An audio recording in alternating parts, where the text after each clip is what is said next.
In this video, I'm going to debunk and explode some of the myths surrounding lease option agreements. I'm going to explain why lease option agreements are not a great strategy for inexperienced new investors seeking to do no money down property investing.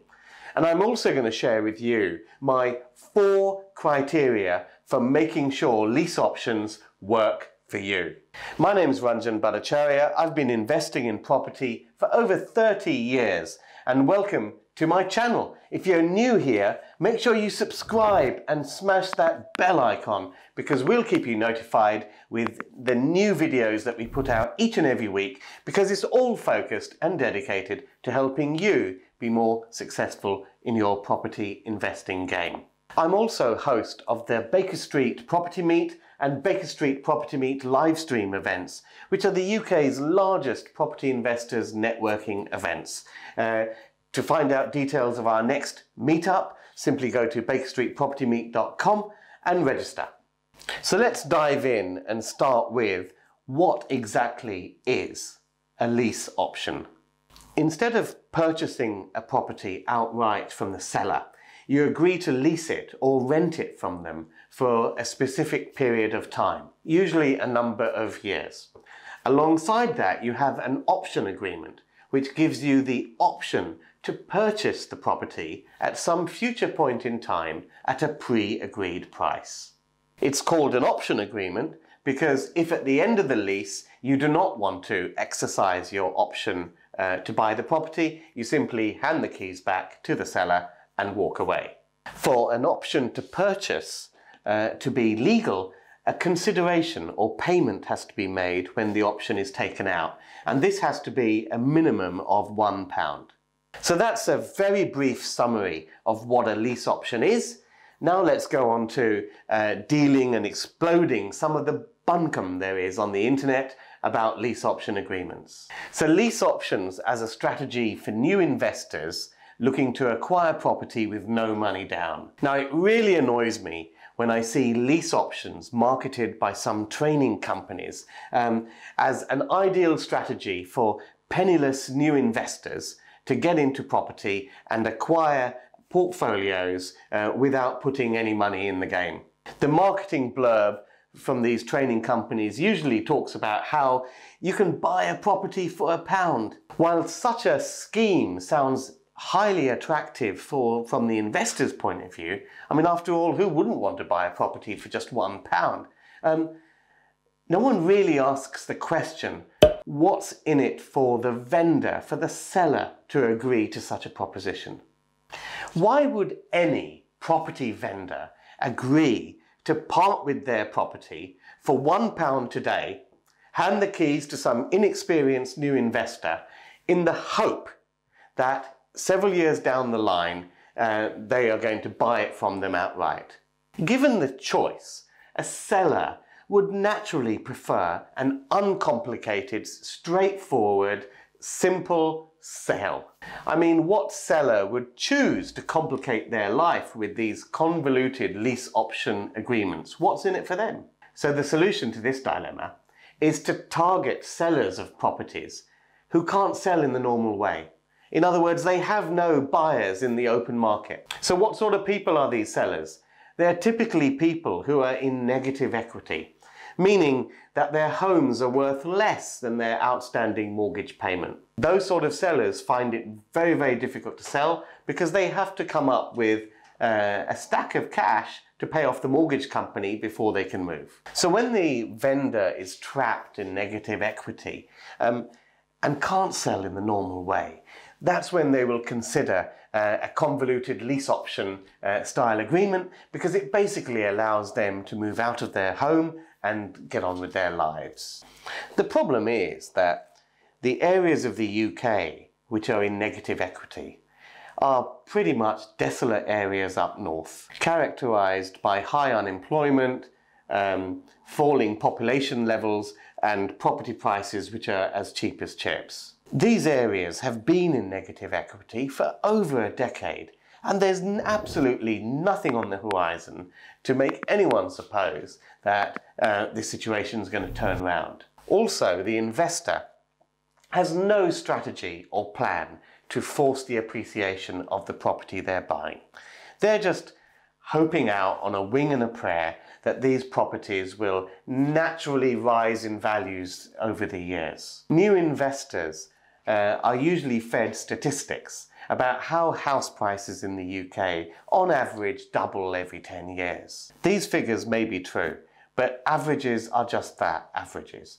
Not every town meets the average, and not every property performs as per the average. When you purchase a property on a lease option, the idea is actually to, at some point in the future, exercise your option to purchase. In other words, buy the thing properly. It is completely daft to enter into a lease option agreement without having a clear plan of how you're going to uplift the value of that property and exercise that option to buy, without just relying on some hope that it will naturally appreciate in price over the years. But new investors aren't often given this advice.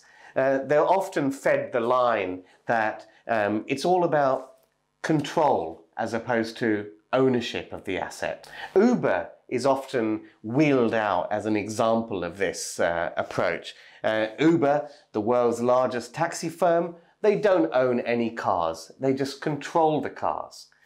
What an absolute load of poppycock.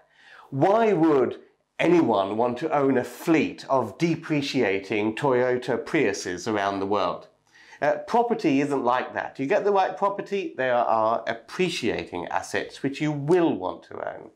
The fact is that if you want to generate real wealth through property, you do so by acquiring income-producing assets. I've got a whole video on this. Check it out, where I go through my 5-step formula for really doing winning property deals. As many of you know, I'm host of the Baker Street Property Meet, the UK's largest property investors networking event. Check out our next meet, bakerstreetpropertymeet.com, and register to attend. But through doing that, I've met thousands of property investors over the years, and I tell you, I've met a few that have purchased properties for £1 on a lease option. But I'll tell you one thing, I've to date yet to meet someone who's bought these properties on £1 in some areas up north and actually at some point in the future exercise that option to buy. So what has been your experience with the lease option strategy? Let me know in the comments below. Let's have a chat. So remember, actually owning property is the name of the game rather than controlling them. So there's a lot of nonsense taught to new and vulnerable investors about how lease options can be this easy path to building a portfolio of property with no money down. However, building a portfolio of property in negative equity areas of the UK is not a fast path to financial freedom, but to financial disaster. Now, lease options do not work in Scotland. Now, there is further confusion out there on the internet, as some very, very accomplished and knowledgeable and experienced property investors have dismissed lease options as being a non-strategy, as being a strategy fit for the dustbin. Our friends north of the border will not be familiar with lease options because they are only legal in England and Wales. That's because the Scottish system for purchasing properties is completely different. One of the differences is that in England and Wales, you are allowed to kind of pull out of a transaction, whereas in Scotland you are not. And of course, an option is exactly that. It's an option to purchase, which you can choose to exercise or you can choose not to exercise. So that's why these agreements don't work in the Scottish legal system. In Scotland, property investors use delayed completions to achieve a similar objective, but that really is a subject of another video altogether. So how do you make lease options work? Well, now I'll share with you my 4 criteria for making lease options work for you. Lease options have their place as an exceptionally effective strategy when deployed by experienced investors, sometimes with a little bit of capital available. So in what situations do lease options work? I'm now going to share with you my 4 criteria, which, if all 4 are true, then I found the situation where lease options will work a treat. Number 1, The vendor is not looking to sell their own home. The property is usually an investment property or a commercial property. Now this is very important because homeowners are usually too emotional, they're not generally commercially aware, and it takes a lot of education to get them convinced on a lease option type of proposal. It works in these low value negative equity situations because the vendor has no choice, they're trapped, they'll listen to any solution that gets them out of the mess they're in. But when you're dealing with vendors who aren't in negative equity, I find it's best to work with vendors who are a little bit commercially aware and a little less emotional about the transaction. And they tend to be owners of commercial properties or landlords or owners of investment residential property. Number two, I have a plan to force the increase in the property's value in a short space of time.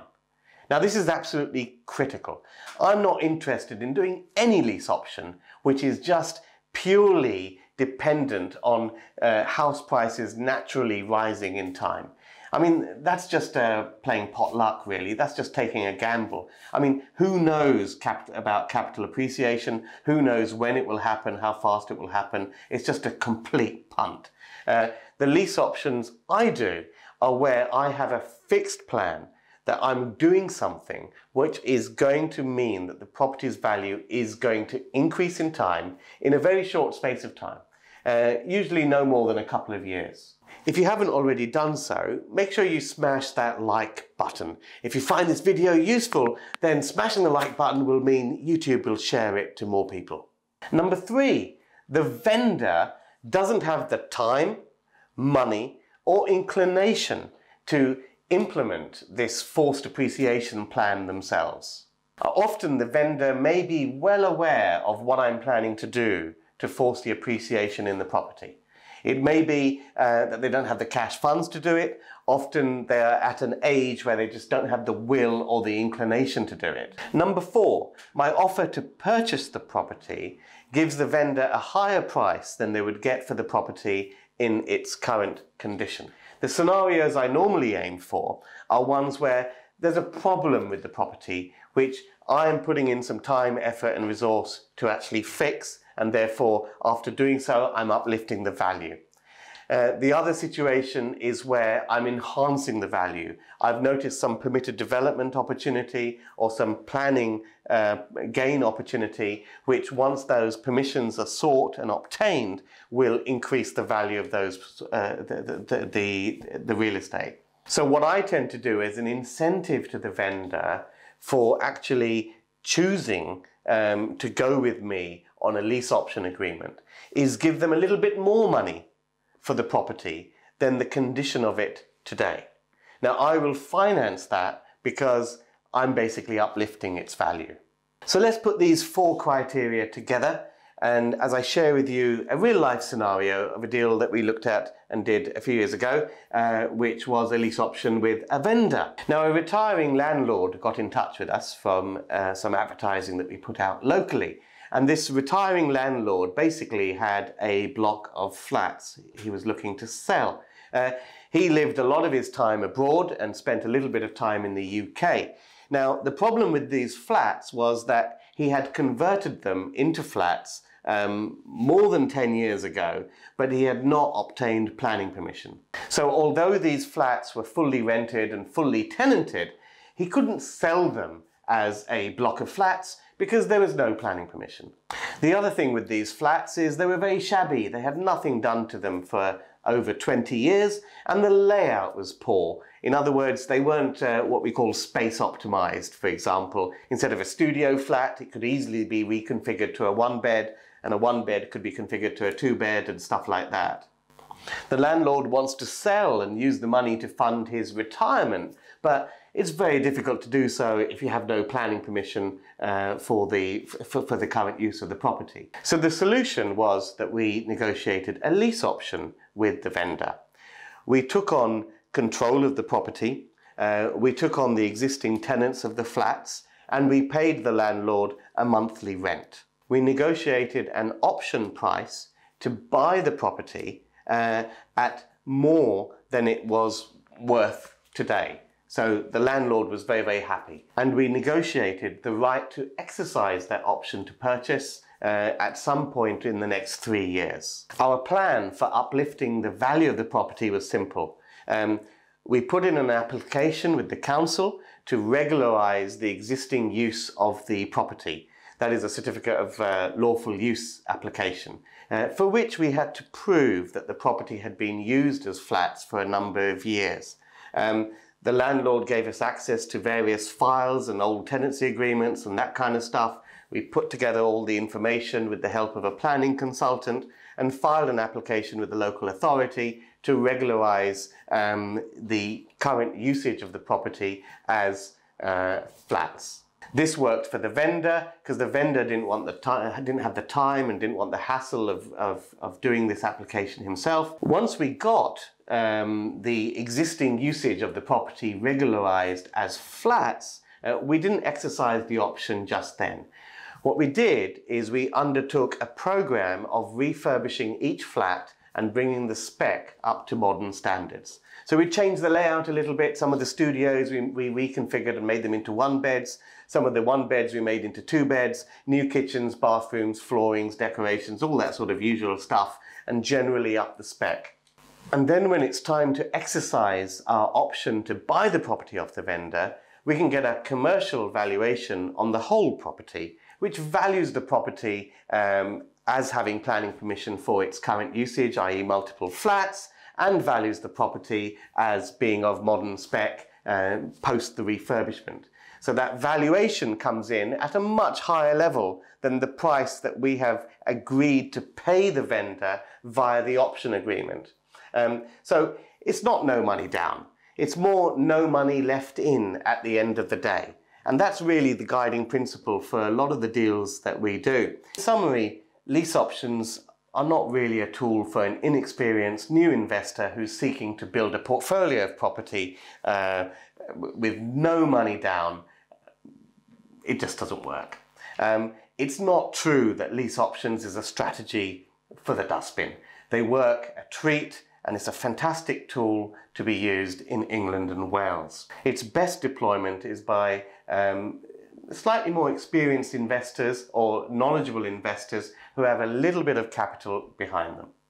Lease options work a treat when you're dealing with a vendor who is not a homeowner. They're an owner of investment property or commercial property.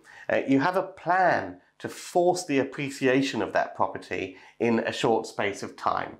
The vendor doesn't have the time or the money or the inclination to implement that forced appreciation plan themselves.